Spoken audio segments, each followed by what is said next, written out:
ಶುಭೋದಯ, ನಮಸ್ಕಾರ, welcome to Yoyo Kannada. ಬನ್ನೀಗ ನೋಡೋಣ ಈ ದಿನದ ರಾಶಿ ಫಲಗಳನ್ನ. ಮೊದಲಿಗೆ ಮೇಷರಾಶಿಯವರಿಗೆ ಈ ದಿನ ಹೊಸ ಯೋಚನೆಗಳು ಯಶಸ್ಸು ಕಾಣುತ್ತವೆ. ಆರ್ಥಿಕ ವಿಷಯಗಳಲ್ಲಿ ಜಾಗರೂಕತೆ ಅವಶ್ಯ. ಆರೋಗ್ಯದಲ್ಲಿ ಸಣ್ಣ ಅಸೌಖ್ಯತೆ ಇರುತ್ತದೆ, ವಿಶ್ರಾಂತಿ ತೆಗೆದುಕೊಳ್ಳಿ. ವೃಷಭ ರಾಶಿ, ಸಂಬಂಧಗಳಲ್ಲಿ ಸಮಾಧಾನ ಇದೆ. ಕೆಲಸದಲ್ಲಿ ಹೊಸ ಅವಕಾಶಗಳು ಬರುತ್ತವೆ. ನಿರ್ಣಯ ತೆಗೆದುಕೊಳ್ಳುವ ಮುನ್ನ ಚಿಂತನೆ ಮಾಡಿ. ಮಿಥುನ ರಾಶಿ, ದಿನವೂ ಚುರುಕು ಮತ್ತು ಸಕ್ರಿಯವಾಗಿರುತ್ತದೆ. ಸ್ನೇಹಿತರಿಂದ ಬೆಂಬಲ ಸಿಗುತ್ತದೆ. ಹಣಕಾಸು ವಿಷಯದಲ್ಲಿ ಜಾಗರೂಕತೆ ಉತ್ತಮ. ಕರ್ಕ ರಾಶಿ, ವೈಯಕ್ತಿಕ ಜೀವನದಲ್ಲಿ ಶಾಂತಿ ಸಿಗಲಿದೆ. ಕೆಲಸದಲ್ಲಿ ಬಿಕ್ಕಟ್ಟೆದುರಾಗಬಹುದು. ತಾಳ್ಮೆಯಿಂದ ಮುನ್ನಡೆಯಿರಿ.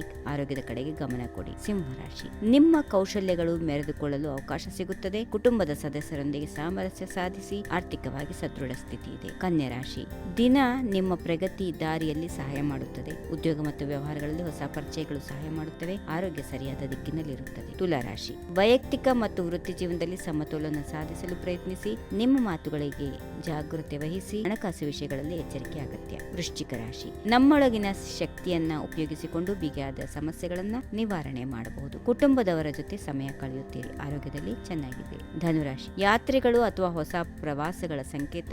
ಶಿಕ್ಷಣ ಹಾಗೂ ಅಧ್ಯಯನದಲ್ಲಿ ಉತ್ತಮ ಫಲ. ಆರ್ಥಿಕ ಚಿಂತೆ ಕಡಿಮೆ ಆಗಬಹುದು. ಮಕರ ರಾಶಿ, ನಿಮ್ಮ ಉದ್ಯಮೆ ಹಾಗೂ ಕಾರ್ಯಕ್ಷಮತೆ ಗುರುತಿಸಲ್ಪಡುತ್ತವೆ. ಹೊಸ ಯೋಚನೆಗಳಿಗೆ ಹೋರಾಟ ಬೇಕಾಗಬಹುದು. ಆರೋಗ್ಯದ ಕಡೆಗೆ ಗಮನ ಕೊಡಿ. ಕುಂಭರಾಶಿ, ಮಕ್ಕಳ ಸಂಗತಿಗಳಲ್ಲಿ ಸಂತೋಷ. ಕೆಲಸದ ವಿಷಯಗಳಲ್ಲಿ ಕೆಲವು ಸವಾಲುಗಳು ಬರುವ ಸಾಧ್ಯತೆಗಳಿವೆ. ಶಾಂತಿಯುತ ಮನೋಭಾವ ಇರಲಿ. ಕೊನೆಯದಾಗಿ ಮೀನರಾಶಿ, ಸೃಜನಶೀಲತೆ ಜಾಗೃತವಾಗಿರುತ್ತದೆ. ಹೊಸ ಕಲಿಕೆ ಹಾಗೂ ಅಭ್ಯಾಸಗಳಿಗೆ ಅನುಕೂಲ. ಸಂಬಂಧಗಳಲ್ಲಿ ಜಾಗೃತಿ ಅಗತ್ಯ.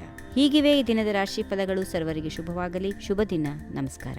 If you like this video, ಬೇಗ ಲೈಕ್ ಮಾಡಿ, ಕಾಮೆಂಟ್ ಮಾಡಿ, ಶೇರ್ ಮಾಡಿ ಹಾಗೂ ಯೋಯೋ ಟಿವಿ ಕನ್ನಡವನ್ನು ಸಬ್ಸ್ಕ್ರೈಬ್ ಮಾಡಿ.